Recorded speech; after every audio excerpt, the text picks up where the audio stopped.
গুলোর উপদ্রব থেকে বাঁচতে বিষ দিয়ে মারা যাবে কিনা?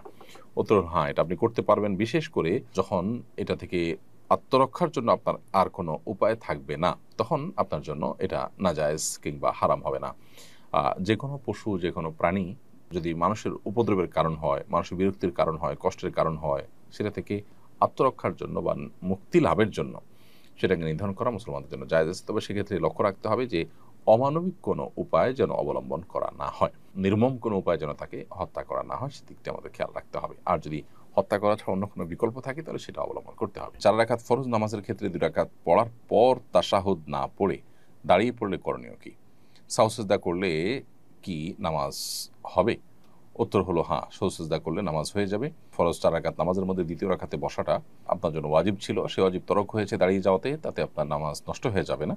শেষে সেজদা সাহু দিলে নামাজ বিশুদ্ধ হয়ে যাবে ইনশাআল্লাহ। তার ছোট মামা মারা গিয়েছেন। আমার মামি ওনার ভাসুর আর জায়ের সাথে আগামী বছর হজে যেতে চান। উনি কি যেতে পারবেন? উত্তর হলো না। ভাসুর মাহরাম নন। অতএব কোনো মাহরাম পুরুষের সাথে তার হজে যেতে হবে। সেজন্য তাকে সর্বোচ্চ চেষ্টা করতে হবে কোনো মাহরাম খুঁজে বের করার। যদি সেটা না পাওয়া যায় তাহলে সেক্ষেত্রে তার জন্য সেখানে হজে যাওয়াটা অপরিহার্য নয়। অর্থাৎ তিনি হজে মাহরাম ছাড়া গেলে বরং গুনাহগার হবেন। কেউ যদি কারোর জন্য আত্মহত্যা করে, তার দায় কি যার জন্য আত্মহত্যা করেছেন তার উপর বর্তাবে? না, তার দায় তার উপরে বর্তাবে না। কারণ আল্লাহ তাআলা বলেছেন, ওয়াল্লা তাজিরু ওয়াজরাতুন উজরা উখরা, কারোর পাপের বোঝা অন্য কেউ বহন করবে না। এবং কোরআন ও সুন্নাহর কোথাও এরকম কোনো কথা বলা হয়নি যে একজনের পাপের বোঝা আরেকজন বহন করবে। সেজন্য যে আত্মহত্যা করেছে তার দায় তার নিজের উপরেই বর্তাবে, অন্য কারোর উপরে সেটি বর্তাবে না।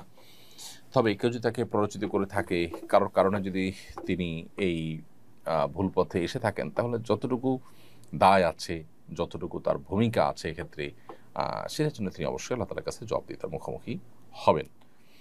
তবে এর মানে এই নয় যে আত্মহত্যাকারী মাপ পেয়ে যাবেন। তিনি তার গুনাহের জন্য, তার এই পাপের জন্য, অপরাধের জন্য, আত্মহত্যার এই কবিরা গুনাহের জন্য স্বতন্ত্রভাবে আল্লাহ তাআলার কাছে শাস্তির মুখোমুখি হবেন। এটা হলো সবচেয়ে দুর্ভাগ্যজনক বাস্তবতা যে কোনো ব্যক্তি দুনিয়ার কোনো কষ্ট থেকে মুক্তি লাভের জন্য আত্মহত্যার পথ বাছাই করে নিলেন। দুনিয়ার কষ্ট থেকে তিনি আপাতদৃষ্টিতে মুক্তি পেলেও আখিরাতের অনন্ত অসীমকালের কষ্টের পথে তিনি পা বাড়ালেন। তাহলে কষ্ট তার আসলে আরো বাড়লো, কমলো না। এটা হলো সবচেয়ে দুর্ভাগ্যজনক বাস্তব।